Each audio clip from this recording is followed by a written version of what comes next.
VIP பகுதியில காணொலி காட்சி வாயிலாக இன்னைக்கு நம்ம கூட இணைந்திருக்கிற விஐபி அதிமுகவினுடைய முன்னாள் அமைச்சர் கடம்பூர் ராஜு அவர்கள். சார் வணக்கம், குட் மார்னிங். நியூஸ் தமிழுடைய தினம் ஒரு விஐபி நிகழ்ச்சியில கலந்து கொண்டமைக்கு மிக்க நன்றி.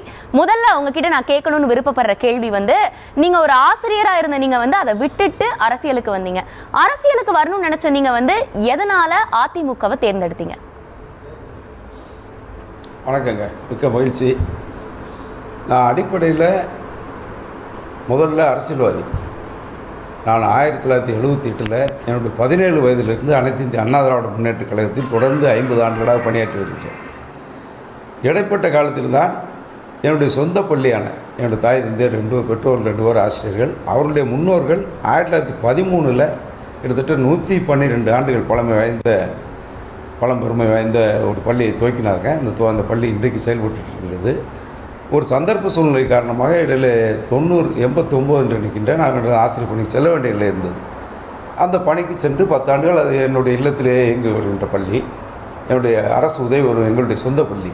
அந்த பள்ளியில் ஒரு 10 ஆண்டுகள் இடையில் பணியாற்றினாலும் கூட அரசியல் பணி என்பது தொடர்ந்து 1978 நான் முதலில் 77 நடைபெற்ற நாடாளுமன்ற தேர்தலில் பூத் ஏஜெண்டாக பணியாற்றினேன் 17 வயதில். அன்றிலிருந்து தொடர்ந்து அனைத்து இந்திய அண்ணா திராவிட முன்னேற்ற கழகத்தில் பணியாற்றினேன். ஏன் அனைத்து இந்திய அண்ணா திராவிட முன்னேற்ற கழகத்தை தேர்ந்தெடுத்தேன் என்ற கேள்வியை கேட்டிருக்கின்றீர்கள். நான் புரட்சி தலைவர் எம்ஜிஆர் மீது கொண்ட பற்றால் பாசத்தால் அவர் நடித்த படங்களை எல்லாம் கிட்டத்தட்ட 10 வயதிலிருந்து குடியிருந்த கோயில் படத்தை பார்க்க ஆரம்பித்தேன். அதிலிருந்து தொடர்ச்சியாக அவர் நடித்த படங்கள் எல்லாம் 20 முறை 30 முறை பார்த்து அவரை போல மக்களுக்கு பணியாற்ற வேண்டும், அவரை போல ஒரு ரோல் மாடலாக மக்களுக்கு நல்ல பணிகள்லாம் செய்ய வேண்டும் என்ற உந்துதலின் காரணமாகத்தான் அனைத்து இந்திய அண்ணா திராவிட முன்னேற்ற கழகம் என்ற மாபெரும் மக்கள் இயக்கத்தில் இணைந்தேன். அடுத்ததா ஒரு சுவாரஸ்யமான கேள்வி கேட்கணும்னு ஆசைப்படுறேன். முன்னாள் முதலமைச்சர் எம்ஜிஆர் அவர்களை நீங்க நேர்ல சந்திச்சிருக்கீங்களா? ஜெயலலிதா அம்மாவை நீங்க நேர்ல முதல்ல எப்போ பார்த்தீங்க? அந்த முதல் சந்திப்புல என்ன சொன்னாங்க? நான் புரட்சி தலைவர் எம்ஜிஆர் அவர்களை 1980 கோவில்பட்டியில் நடைபெற்ற தேர்தல் பிரச்சார பொதுக்கூட்டத்தில் மக்களோடு மக்களாக நின்று சாதாரண தொண்டன் என்ற முறையில் அன்றைக்கு அனைத்து இந்திய அண்ணா திராவிட முன்னேற்ற கழகத்தில் தீவிரமாக களப்பணியாற்றுகின்ற தொண்டன் என்ற முறையில் அவர்கள் முதலில் பார்த்தேன்.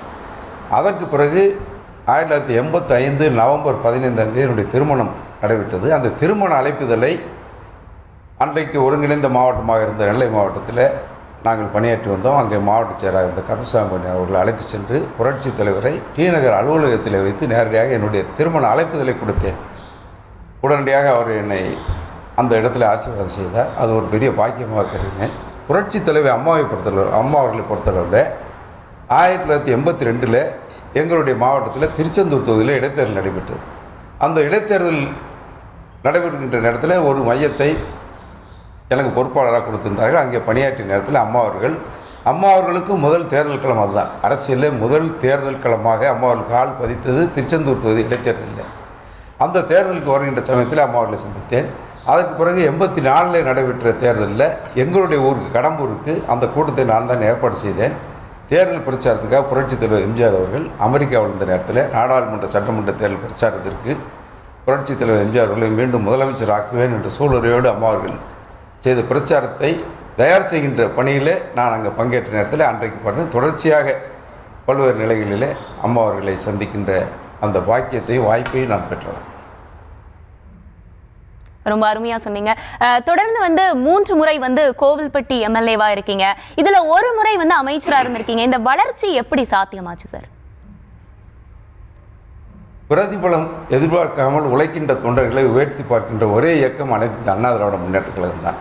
நான் முதலில் சொன்னதை போல கல்லூரி படிப்பை முடித்தவுடனே 1978 தேர்தல் பணியாற்றுகின்ற நேரத்தில் பின்னாளிலே சட்டமன்ற உறுப்பினராக வருவேன், அமைச்சராக வருவேன், மாவட்ட கலைச்சராக பணியாற்றுவேன் என்ற நிலையை சற்றும் எதிர்பார்க்காமல் கழக பணி ஆற்ற வேண்டும், தொண்டனாக இருந்து பணியாற்றியவனுக்கு உயர்வு இருக்கின்ற ஒரே இயக்கம் என்பதற்கு நானே இன்றைக்கு உதாரணமாக இருக்கின்றேன். இப்படி இந்த எதிர்பார்ப்பும் இல்லாமல் உழைக்கின்ற தொண்டர்களை உயர்த்தி பார்க்கின்ற வகையில் தான் அனைத்து இந்திய அண்ணா திராவிட முன்னேற்ற கழகத்தை தொண்டர்கள் வாழ வைக்கின்ற இயக்கமாக, தொண்டர்களை வாழ வைக்கின்ற இயக்கமாக புரட்சித் தலைவர் நடத்தினார், புரட்சித் தலைவர் அம்மா அவர்கள் நடத்தினார்கள். இன்றைக்கு அண்ணன் எடப்பாடி அவர்கள் அதே வழியில் நடத்துகின்றார்கள். இது எங்கே சாத்தியமாகும் என்று சொன்னால் இது அனைத்து இந்திய அண்ணா திராவிட முன்னேற்ற கழகத்தில் மட்டும்தான் இந்த நிலையை ஒரு தொண்டன் கூட அடைய முடியும் என்பதற்கு நானும் உதாரணம், இன்றைக்கு கழக பொதுச்செயலாளராக பணியாற்றி வருகின்ற எதிர்க்கட்சித் தலைவர், அவர் முதலமைச்சராகவும் ஒரு தொண்டன் வர முடியும் என்ற வரலாற்றை உருவாக்கிய இயக்கம் அனைத்து அண்ணா திராவிட முன்னேற்ற கழகம். இப்ப தென் மாவட்டங்களை பொறுத்த வரைக்கும் அதிமுக ஜெயிக்கணும் அப்படின்னா ஓபிஎஸ், தினகரன், சசிகலான்னு இந்த ஒன்றிணைந்த அதிமுக இருக்கணும் அப்படின்னு உங்க கட்சியுடைய தென் மாவட்ட தலைவர்கள் நினைக்கிறாங்களாமே? இல்லை, அனைத்து இந்திய அண்ணா திராவிட முன்னேற்ற கழகத்தை பொறுத்தவரை ஒரே குரல் தான். யார் நாங்கள் தலைவராக ஏற்றுக்கொண்டோமோ அவருடைய குரலாகத்தான் எங்களுடைய குரலும் பிரதிபலிக்குமே தவிர தனிப்பட்ட முறையில் தென் மாவட்டத்திற்கு என்று ஒரு குரல், வட மாவட்டங்களுக்கு, மேற்கு மாவட்டம், கிழக்கு மாவட்ட தலைவர்களுக்கு என்று ஒரு குரல் என்றைக்குமே கிடையாது. ஆனால் இன்றைக்கு ஆட்சி மாற்றம் நிச்சயம் தேவை என்ற நிலைப்பாட்டிலே மக்கள் இந்த ஆட்சியின் அவலங்கள் தேர வேண்டும் என்று சொன்னால் ஆட்சி மாற்றம் வேண்டும் என்ற நிலைப்பாட்டிலே மக்கள் தேர்தல் களத்தில் அது பிரதிபலிக்க இருக்கின்றது, மக்களுடைய உணர்வுகள். அந்த வகையில் திருவள்ளூரில் துவங்கி 1வது தொகுதியாக தமிழகத்தில் 234 தொகுதியில் முதல் தொகுதி திருவள்ளூர் தொகுதி. திருவள்ளூர் தொகுதி தொடங்கி தென்முனையாக இருக்கின்ற, இந்தியாவிற்கே தென்முனை என்று சொல்ல வேண்டும், கன்னியாகுமரி தொகுதி வரை மக்களுடைய உணர்வுகள் பிரதிபலிப்பு ஒரே மாதிரியாகத்தான் இருக்கும். இதில் தென் மாவட்டங்களுக்கு, வட மாவட்டங்கள் என்ற தேர்தல் முடிவு வரப்போவதில்லை. 2020 ஆட்சி மாற்றம் ஒன்றுதான் தீர்வு என்ற நிலைப்பாட்டில் மக்கள் தேர்தலை சந்திக்க இருக்கின்றார்கள். எனவே இந்த கேள்விக்கு இடமில்லை. எங்களுடைய குரல் ஒரே குரல். இன்றைக்கு கழக பொதுச்செயலாளர் மாண்புமிகு எதிர்க்கட்சித் தலைவர் எடப்பாடி அவர்கள் குரல் தான் ஒரே குரலாக எங்கள் குரலை, அதோடு இணைந்துதான் எங்கள் குரலும் ஒலிக்கும் என்பதை தெரிவித்துக் கொள்கிறேன். இப்போ அதிமுக சிறுபான்மை வாக்குகளை இழந்துருச்சு அப்படின்றத நீங்க ஏத்துக்கிறீங்களா சார்? இல்லை, ஜாதி மதத்திற்கு அப்பாற்பட்ட இயக்கம் அனைத்து அண்ணா திராவிட முன்னேற்ற கழகம். எங்களுடைய தலைவர்கள் அப்படித்தான் எங்களை வழிநடத்தி வந்திருக்கின்றார்கள். புரட்சித் தலைவர் காலத்திலும் சரி, அம்மாவர்கள் காலத்திலும், இன்றைக்கி அண்ணா எடப்பாடியார் காலத்திலும் சரி. இன்றைக்கு ஏன் சொல்லப்போனால் ஒரு சிறுபான்மை சமுதாயத்தைச் சேர்ந்த தமிழ் மகன் உசேன் என்பவர் அனைத்து இந்திய அண்ணா திராவிட முன்னேற்ற கழகத்தில் உயர் பதவி, அதில் உயர்ந்த பதவி என்று சொன்னால் அவைத்தலைவர் தான். அந்த அவைத்தலைவர் பொறுப்பிலே ஒரு சிறுபான்மை சமுதாயத்தைச் சேர்ந்த ஒருவருக்கு வாய்ப்பு கொடுக்கப்பட்டிருக்கிறது என்று சொன்னால் அது அனைத்து இந்திய அண்ணா திராவிட முன்னேற்ற கழகத்தில் தான். இன்னும் சொல்லப்போனால் ஜெருசலேம் செல்வதற்கு, புனித பயணம் மேற்கொள்வதற்கு மாண்புமிகு அம்மா அவர்கள் காலத்தில் செய்த உதவிகளை குறை யாரும் எந்த அரசும் செய்ததில்லை. அதே போல தான் இன்றைக்கு அண்ணன் எடப்பாடியார் அவர்கள் ரேஷனில் அரிசியை இலவசமாக, அந்த நோன்பு கஞ்சியை இஸ்லாமிய சமுதாய மக்களுக்கு நோன்பு காலத்தில் கொடுக்க வேண்டும் என்று சொல்லி அரசாணை வெளியிட்டு அவங்களுக்கு விலையில்லாமல் கொடுத்து சிறுபான்மை மக்களுக்கு பாதுகாப்பு அரணாக இருந்தார்கள். இப்படி பல்வேறு நிகழ்வுகளை சொல்லலாம். எனவே சிறுபான்மை மக்கள் அனைத்து அண்ணா திராவிட முன்னேற்ற கழகத்துக்கு எதிரானவர்கள் என்ற பிம்பம் தோற்றுவிக்கப்படுகிறது தவிர அப்படி உண்மை அல்ல. சிறுபான்மை மக்கள் மட்டுமல்ல, ஜாதி சமுதாயத்துக்கு அப்பாற்பட்டு ஒன்றிணைந்த ஒரே தமிழினம் என்ற வகையில் அனைவருடைய ஆதரவு பெற்ற ஒரே இயக்கம் அனைத்து இந்திய அண்ணா திராவிட முன்னேற்ற கழகம் மட்டும்தான். இப்போ அதிமுக ஆட்சி காலத்தை விட திமுக ஆட்சி காலத்துல, குறிப்பா உங்க மாவட்டத்துல அதிக தொழில்களை கொண்டு வராங்க.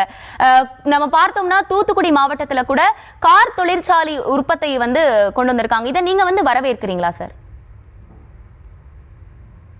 தூத்துக்குடியை பொறுத்தவரை வளர்ச்சி என்பது அனைத்து இந்திய அண்ணா திராவிட முன்னேற்ற காலத்தில் தான் மொத்தமான வளர்ச்சியை பெற்றது. இன்னும் சொல்ல போனால் புரட்சி தலைவர் எம்ஜிஆர் முதலமைச்சராக இருந்த காலத்தில் தான் திருநெல்வேலி மாவட்டத்திலிருந்து பிரிக்கப்பட்டு தூத்துக்குடி மாவட்டம் என்ற ஒரு புதிய நிலையை, புதிய ஒரு உருவாக்கத்தை பெற்றது என்று சொன்னால் அது அனைத்து இந்த அண்ணா திராவிட முன்னேற்ற கழக காலத்தில் தான்.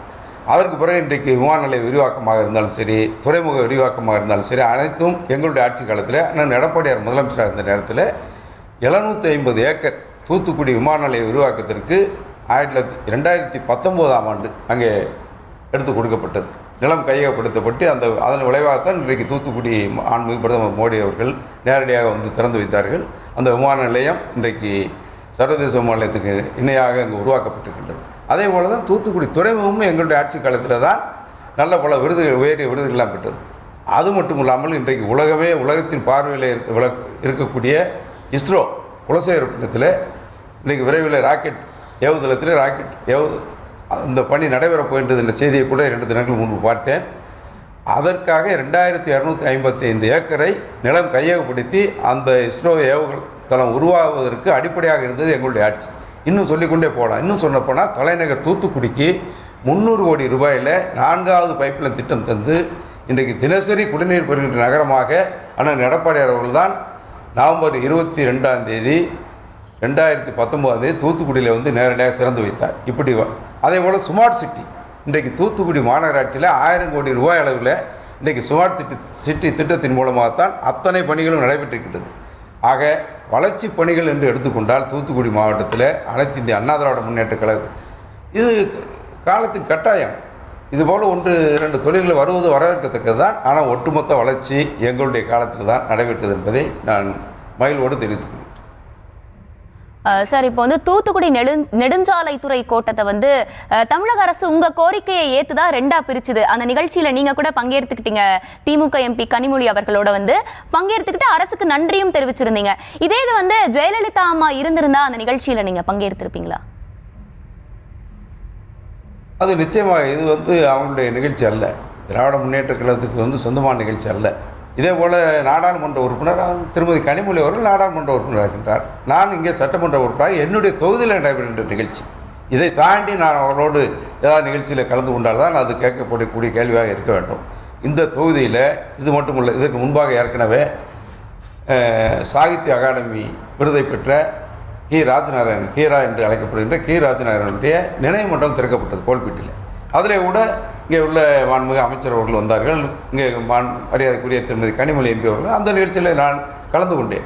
ஏனென்று சொன்னால் அவருக்கு பெருமை செய்ய எங்களுடைய தொகுதியைச் சேர்ந்தவர் கரிசல் காட்டு மன்னரை பற்றி பல்வேறு கதைகளை எழுதி கரிசல் மண்ணுக்கு பெருமை சேர்த்த ஒரு சிறந்த எழுத்தாளர். எங்களுடைய மண்ணுக்கு சொந்தக்காரர், இன்னும் சொல்லப்போனால் என்னுடைய உறவினர். அவருக்கு அந்த சிறப்பை செய்கின்ற நேரத்தில் நான் மாண்புமிகு அண்ணன் எடப்பாடி அவருடைய அனுமதி கேட்டேன். நிச்சயமாக நீங்கள் கலந்து கொள்ளுங்கள் என்று சொன்னார்கள். அந்த நிகழ்ச்சியில் கலந்து கொண்டேன். அதேபோல் இந்த கோட்டம், நெடுஞ்சாலைத்துறையில் ஒரு கோட்டம் என்பது தமிழகத்தில் அதிகமான சாலைகளை கொண்ட ஈசிஆர் கடற்கரை சாலையிலிருந்து உள்புற சாலைகளை எடுத்துக்கொண்டால் அதிகமான சாலைகள் இடம்பெற்ற மாவட்டமாக தூத்துக்குடி மாவட்டம் இருந்தது. அதன் அடிப்படையில் கோட்டத்தை 2ஆக தூத்துக்குடியிலிருந்து பிரித்து கோல்பீடி தலைமையிடமாக கொண்டு ஒரு கோட்டம் உருவாக்க வேண்டும் என்று நாங்கள் எண்ணிய நேரத்தில் மாண்புமிகு முதலமைச்சராக இருந்தார் எடப்பாடி அவர்கள், நெடுஞ்சாலைத்துறை அமைச்சராக இருந்தார். அவரிடம் இந்த கோரிக்கை வைத்து ஆக்கப்பூர்வமான பணிகள்லாம் நடைபெற்று அந்த கோட்டம் அமைக்கப்படும் என்ற நிலையில் தேர்தல் அறிவிப்பு வந்த காரணத்தினால் நாங்கள் செயல்படுத்த முடியவில்லை. ஆனால் அதற்கு தொடர்ந்து 4 ஆண்டுகள் தொடர்ந்து பல முறை சட்டமன்றத்தில் நான் வலியுறுத்தியதன் காரணமாக இந்த அரசு அதை நடைமுறைப்படுத்தி கொண்டு வந்தது. எனவே அதில் முழு பங்களிப்பு எங்களுக்கு இருக்கின்றது என்பதை உணர்த்துவதற்காகத்தான் அந்த நிகழ்ச்சியில் கலந்து கொண்டேன். இதில் அரசியலுக்கு இடமில்லை. இந்த காலை வேளையில நியூஸ் தமிழுடைய தினம் ஒரு VIP பகுதியில் கலந்துக்கிட்டு பல்வேறு விஷயங்களை பகிர்ந்துக்கிட்டீங்க. மிக்க நன்றி சார். வணக்கம். மகிழ்ச்சி.